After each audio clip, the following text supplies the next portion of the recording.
These two guys have Minnesota sports flowing in their veins. Mackey and Judd on Score North and ScoreNorth.com. The Bills put out a statement early this morning saying that his heartbeat was restored while he was on the field. So obviously they're working there with a defibrillator. They're performing CPR. That took about 9 or 10 minutes. They load him into an ambulance. The ambulance goes to the hospital, and that's where he is now, according to the team, in critical condition. That was a clip from Get Up this morning. That was Mike Greenberg show. Dan Graziano reading the update from the Bills late last night. I'm sure, by now, I think by the time everyone's listening to or watching this here on Mackey and Judd, you're well aware of what happened on Monday Night Football last night. I guess my question for you guys is, and there's just a lot of things to discuss here, I guess, but how does something like that change your relationship with football? Does it? Because we're sitting here and it's right. like this thing that we all pretend to be really important. Yep. Right? The playoff seeding and number 1 overall seed and fantasy championship and all this stuff. If we're being honest, we all just sort of pretend like it's really important. And then something like that happens, and without really any pushback at all whatsoever, except for like the 0.5% of internet trolls, everyone's like, okay, yep, we don't need to play anymore. Okay, let's shut her down. Right. All right. So this is a very interesting question that I think goes even beyond football and actually impacts life, because when you see that, and that's why I don't really blame, unless it was just a outrageous Skip Bayless like tweet last night. I don't blame most people for what they tweeted, because as a human, there is nothing worse than feeling completely helpless. And watching that, you have no control. The doctors do. That's basically it. And so short term, of course, it's going to impact, how I watch games on Sunday, because I'm going to be thinking about that play. But I saw a friend at work in 2001 have a heart attack and get brought back. And I remember I was 31-ish at the time. And I remember the short-term feeling of the helplessness of that just makes you feel like, well, sort of, what's the point here? Like, we're here on Earth, but we have no control. And what I can tell you is, short term, this will change how I watch games. Long term, it will change nothing, because part of what makes us, I think, function is the ability for time to pass and for the feeling of helplessness and questioning to pass. Because if we maintain that, what is the point? Like, if we go around every day, and I'm not saying don't be thankful, but I'm saying if we go around every day thinking, okay, I'm going to watch this football game, but a man might die. A guy might get hit in the chest, or hockey game. I don't care what the sport is. Then the enjoyment is completely gone. And I think one of the greatest things about our brains and how they're built is the ability for time to pass, and for us to then, we don't forget it, but it doesn't scar us completely. And so this is going to affect how I watch football probably for the rest of this year, but I can guarantee you it will still impact how I think, but it won't affect how I watch the game eventually, because I think we're built in a way where we can contextualize things and move on from them, still appreciate what we saw. What if he dies? That's the thing. Like, we've seen. Well, thankfully, we've I don't seen think paralyzed. We've seen compound fractures, and if I'm with you, like, and there are some good signs, as at least as good as they could be in a situation like this, that they saved him on the field, and okay, now there's a path forward here. But if he comes through, then I think it's easier to do what you're saying, which is, oh my God, that was terrifying. But okay, everything's fine, everything good. Okay, we're good. Let's go play. But if he doesn't, I don't know. Like, I need more than 24 hours to sort of process it, but sure. But go back, you guys, and watch that hit. Like, that is a hit. If that had been a helmet to helmet brutal collision and his neck snapped and he broke his neck and died, okay, then I think you're like, oh my God, I can't watch that again. Do I even want to watch this sport? But when you go back and watch that, and I watched that play probably 10 times, it's a play that happens all the time. And so to me, that it doesn't help, but it definitely changes my perception because that's a play that is not a vicious play. The receiver and the defensive back did nothing wrong. Like, it wasn't like it was this bang bang play. And so, yeah, if he dies, it changes things. But keep in mind, people have died. People have died too. Bill Masterton of the North Stars in 1967 fell backwards, hit his head on the ice, taken to the hospital. I think the next day or so he died. Well, Corey Stringer at practice. Yeah, exactly. And some of these things are like maybe in this case, maybe Damar Hamlin was a ticking time bomb, and right. it could have been it could have happened in college. It could have been anything. That's the one thing we don't know is, was he 90% predispositioned? Right.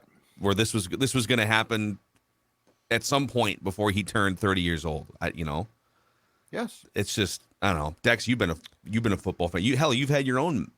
I don't know if you want to talk about this, but you've had your own medical scares in your life. Yeah, I mean, in terms of just the football fan, I think what's always been great about sports, and we're in this awesome industry where we get to talk about it, and kind of weirdly enough, our livelihoods are attached to their livelihoods of how well they perform and how well we criticize them or praise them, X, Y, and Z.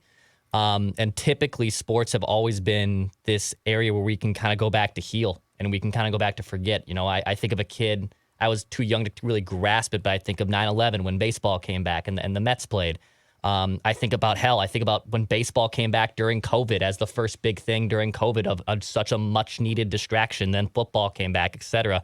So sports have always been that. But then something like that happens yesterday. And I mean, this is the second time this season where something has happened and I've audibly gasped at my TV screen. The other one being the Tua situation where he had the finger fencing. And that was, I think, to be honest, I know I don't mean this to sound this way, but that was more horrifying to me, the Tua thing, because I had never seen fencing before. So that was just like, oh my God, what is that? Where this was, his body is doing something, yeah.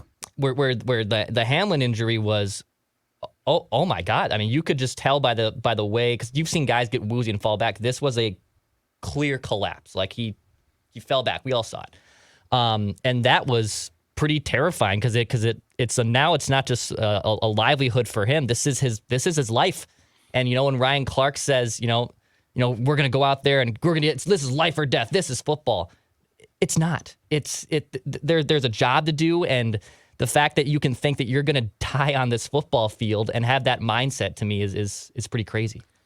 Yeah, I think the thing that was really telling watching on TV, because they didn't have like cameras in there, nor should they. Although it sounds like there was a couple different TV feeds that the ESPN guys, after the fact, Joe Buck and Scott Van Pelt said, we actually get access to a few camera angles that the director didn't put on the actual broadcast, where I think they said they saw paddles come out from the angles that they saw. He did. But, usually when something happens, and you probably see a handful of times a year where they do have to bring out a stretcher or an ambulance or something, like you see serious injuries or a guy gets knocked out cold or there's a worry about a neck injury. And almost every time when they bring that player off the field, I would say about half the time the player will give you an indication with a thumbs up, or the players, if the injured player is unable to like motion himself, his teammates will be like patting him and like, hey, it's okay. We're going to be okay. Encouragement. They loaded him on the ambulance last night. And I think the order of events was they loaded him on and then they had to administer CPR. And I don't know if they did the AED on the field or in the ambulance, probably in the ambulance, I would guess. But they load him on. And then, after like 15, 20 minutes, they finally drive him away. And the crowd cheers. Thousands of people are, oh, God, okay. But the players just sat there stone-faced. The players who were watching it all play out. That was the most chilling thing to me, is that those guys, they weren't giving like, pats on the leg or pats on the shoulder like you normally would see. Like, hey, man, you're going to be fine. We're going to keep playing. You're going to be fine. They were all crying and stone-faced. And that's when you knew, okay, this is a different – we in this generation have not seen anything like this before. When you paddle a guy like that, which I've seen, it is one of the scariest things. And like Dex said, from the moment he collapsed, that was not that the injury or the situation might have been triggered by the hit, a football hit, but that was not a football type of deal. Like ordinarily, if you're concussed and you're going to pass out, you fight it. like you fall forward because you're trying to get to the sideline or you're stumbling around. He got up and went down, and like immediately you could tell this is different. Like this is a brain or a heart, but it's not like an injury. This is a serious situation. You hit on something very intriguing though, and I've always found this to be the most interesting, and that is for a group of relatively, for the most part, young people who play a game in which you cannot think about death. You can't even think about getting hurt. Like if you think about being hurt, you usually get hurt. And second of all, imagine playing that game and not suspending your belief. So you're like, yeah, I could break my leg or my knee could get torn up. Like that would make it so unenjoyable. So you go into playing football, you're in your 20s. So just off the bat, you're infallible in your mind. And now now you are not thinking about anything like this. Imagine then, because I mean, we're, for the most part, especially Phil and I are old enough now where you can handle a little bit more and seeing things. But imagine being, 22, 23, and now your buddy's being paddled on the field. Like it would be traumatizing to see your parent like that. But this is another young person, your comrade who you are about the same age as. And oh my God, that could be me. So like I am very curious here to see if Bengals and Bills players are going to get help, like counseling. Like this is an incredibly traumatic thing to have to live through and see. And they saw things, and it's why they turned away and were crying. They saw things that they can't unsee. And I feel like, I don't want to generalize, but I feel like most people under the age of, 25 or 27, generally, you generally have this aura of invincibility about you, even if you're just a normal person, right? Then you're a football player who's one of the top athletes in the world, and you make a lot of money, and you just don't think that Declan brought up Ryan Clark. If you missed Ryan Clark last night, and ESPN in general, I know some people in the moment, they just like, what are they doing? Why don't they throw it to something else, for God's sake? They are covering live breaking news for millions of people. Yeah. Did you want them to throw to, oh God, let's throw to Rose Bowl highlights for a half hour? Yeah. Like what? No, throw it to something else. Throw it to what? Yeah. There's no one other than Joe. For me, for my money in the industry, give me Joe Buck. After last night, give me Susie Colbert and give me Scott Van Pelt to help contextualize and filter and guide the conversation. And Ryan Clark, having had major medical issues in his career, and I believe he collapsed at one point. I don't know the full details, but he has gone through some similar things in his career. Yep. And, one thing he said was he didn't even, when he was 24 years old, he didn't even conceive that it was possible that he would die, right? Mm-hmm. So how do you go from that mindset, which you have to have if you're going to play in the NFL, to then mentally coping and dealing with what you saw and just forget about playing this game. This game should just be scrapped, and I don't really care how they handle it. If this affects tiebreakers or something at the bottom of the AFC, or if it prevents the Bills from being the number one seed, whatever, who cares? But how do you just go play another football game or 3 more football games in January and swallow what you just saw? And if you do swallow what you just saw, how does that affect you the rest of your life, the rest of your 20s, 30s, There's just such a long tail to this thing, and we don't even know what the result of it is yet, right? Mm-hmm. It could get worse because he's fighting for his life right now as we record this podcast anyways. And hopefully he's, fine. But yeah, that's the thing about it is how do you watch that at that age playing that game? And I'm not saying that you can't come back and play. You certainly can. But I'm just saying just the overall, now that we know, and I think also probably more importantly, discuss things like this, right? Because there was a time where we would have said, boys, put on those helmets again and get back out there and show us what you got. But, we have thankfully come past that. And so now that we know what we know about people and their brains and how they operate and what they see and how they're impacted, that's the thing. I mean, I don't want to go too far here, but I got to think that there is a level for some of PTSD that takes place from this. Yeah. Right? Because when you watch that again, a guy who's your age, I don't care how, he died briefly on the field.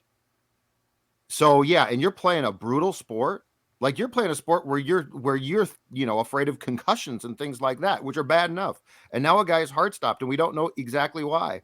But yeah, there's just so many things that I hope are dealt with now, because I feel like 20 years ago, they wouldn't have been. It would have just been like, when can we reschedule that game and let's play football and let's get back to the fun of football. And reactions of the players, and I mean, Diggs crying, Josh Allen looking like he's pale as a ghost, who's typically one of the most cool, calm, collected. Joe Burrow. I mean, hell, Joe Burrow, who is always Joe Cool. I might throw a pick or I'm down 5. Doesn't matter. I have the same face on. I'm going to win this football game. It kind of reminds me of like whenever you experience turbulence on an airplane, my biggest go-to is how are the stewardess how are the flight attendants reacting? Are the flight attendants panicking? Because if they start to panic, then I'm going to panic. Then now it's not just, this is rough air and this is uncomfortable. This is, what are the professionals doing here? How are they handling the situation? Because that trickles down to the Joe Schmoes eating their peanuts and drinking their ginger ale in the airplane seat. Same thing for the people watching the football game when they see like the heroes and the athletes that they admire and look up to the most, and they have those reactions. To Judd's point, the PTSD and also the mental health part of this is almost just as important as anything else. Yeah. By the way, we do have. I real quick. I fully agree on the. You're always looking for other people to tell you how you should feel in moments of crisis or uncertainty, and if Joe Burrow has that look on his face, if Josh Allen, it's a good point, Dex. By the way, we have, and again, we're recording this sort of mid-late morning on this Tuesday, so this could change by the time, but there's not that much information coming out, and so I feel like we should at least, as something comes out during the recording here, we should at least pass it on. So Jordan Rooney, I saw him on Twitter last night. He's a marketing rep for Damar Hamlin and a spokesman for the Hamlin family. He was on Good Morning America a little while ago, and he said, I can't speak specifically on his medical condition, but I will say that he's fighting. He's a fighter. The family is in good spirits. We're honestly just taking it minute by minute, hour by hour. And I've seen some other, and again, grain of salt here, but I've seen some medical professionals on social media try to figure out sort of, okay, based on what we know, cardiac arrest, AED, CPR, the fact that they were able to get his pulse going again and then get him on an intubator, I think, right? Don't they have him? They have him sedated, and I think they have him intubated. That was a report I saw at one point, yeah. That's actually that's a good standard thing that, okay, get his pulse going, and then from there, just make sure that his vitals are as stable as possible, and then figure out what's next. So, not the best signs, obviously, because of what happened, but a path forward, I guess, is how you would characterize and, this. So, I think we as sports analysts, we can always have takes whether we're right or wrong about Kirk Cousins. Kirk Cousins is overrated, Kirk Cousins is underrated, whatever. It's the medical part of this and this is something that's completely up in the air. But when people try to play doctor, that shouldn't be playing doctor. It's best to just kind of be quiet about it. And like my sister is a level 1 trauma PA. The same place where he would have gone if he was in St. Paul would be the same place that my sister works at. So I think of all of that as well. Like, thankfully, he was near a level 1 trauma center that's right down the road, essentially, from where the Bengals were playing. Because every minute of that is incredibly important when you're unconscious. Yeah, and that's the one good thing, though, is this sport is fully equipped. In fact, I saw a thing this morning that teams actually before games have a system, have procedures and practices that they go through for exactly this. So like they've got doctors of all sorts on staff, trainers, blah, blah, blah. And so they go through a worst case crisis situation. So like this is the only good thing about this entire thing is if it was going to happen at a football game, it happened with as much personnel who could immediately diagnose, start treatment, get him in, to the hospital as quickly as possible. That's the one good thing is the National Football League at times can struggle with being, I think, compassionate and sympathetic. And I think they can struggle at times with concussions because we don't understand the brain. But if you have something physically wrong that, is a heart, is something else, and you're on a field, they're probably going to do about as good as anyone in the country can possibly do. Yeah. So like that's the one redeeming thing. Yep. It's crazy. So I guess we'll just, like everyone else, we'll just sort of wait and see what happens, and it's hard to know sort of how to operate too. I saw the Vikings already canceled a Harrison Smith charity. I think it was like a flag football event today. Did they? I think the NFL world is just trying to take a deep breath here for today. This is generally an off day anyways. It's a Tuesday. Right. And then just see how this sort of progresses. But it is hard. I mean, we will mix in. We'll get our guy, Randy in Cottage Grove on, and we'll do some of our normal programming here today, and we'll have some discussions on Purple Daily about the state of the Vikings after getting smoked. But it just feels sort of weird and awkward to have normal football and sports conversations. Like we're gonna re-immerse into how important this is, and right when for at least today it does. Yeah, absolutely. And I mean, look, I was at the Strib at the time, but when the Stringer thing occurred, you talk about like because I mean that was here, and you talk about really being tormented on how to address things, like a player, this young man. And again, that's the thing is these young kids who were so healthy seemingly, and Corey was just gone. And it was at the time, like now you put the pieces of the puzzle together and it's not as probably big a shock. But at that time, it's like, oh my God, he was just healthy and practicing, and then he didn't feel well, and now he's dead. Yeah. So like, I don't think there's any good. I don't think there's, as long as you're compassionate, I don't think there's a bad way to approach it as far as because the thing is, it's so out of the realm of what we can comprehend. Yeah, it really is. By the way, I did not know this, but it's coming out that Patrick Jones, Vikings outside linebacker / edge rusher, Patrick Jones was teammates with Damar Hamlin at the University of Pittsburgh. Yep. And he just put out a tweet praying for you. Number 3, the NFL Referees Association put out a statement. I mean, they're sitting there. That's an unprecedented situation for them too, trying to weigh what the NFL league office is relaying and what the coaches want to do, and just trying to handle that whole thing delicately. On behalf of the NFL officials working the Bills-Bengals game last night, we offer our thoughts and prayers for a speedy recovery for Damar Hamlin. Additionally, we commend the emergency medical staff and doctors who quickly responded on the field to Damar's serious health issue.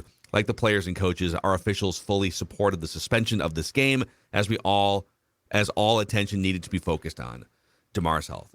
We will touch on a couple more things related to this on Purple Daily today, and we'll rank teams like we do every Tuesday and whatnot. But we're just like all of you. We're just sort of waiting for more information to come out and hoping that Damar Hamlin turns a corner at some point. So we're going to take a pause, Mackey and Judd, and we'll get our friend, the most passionate Vikings fan we know, Randy in Cottage Grove, in for a dud stable.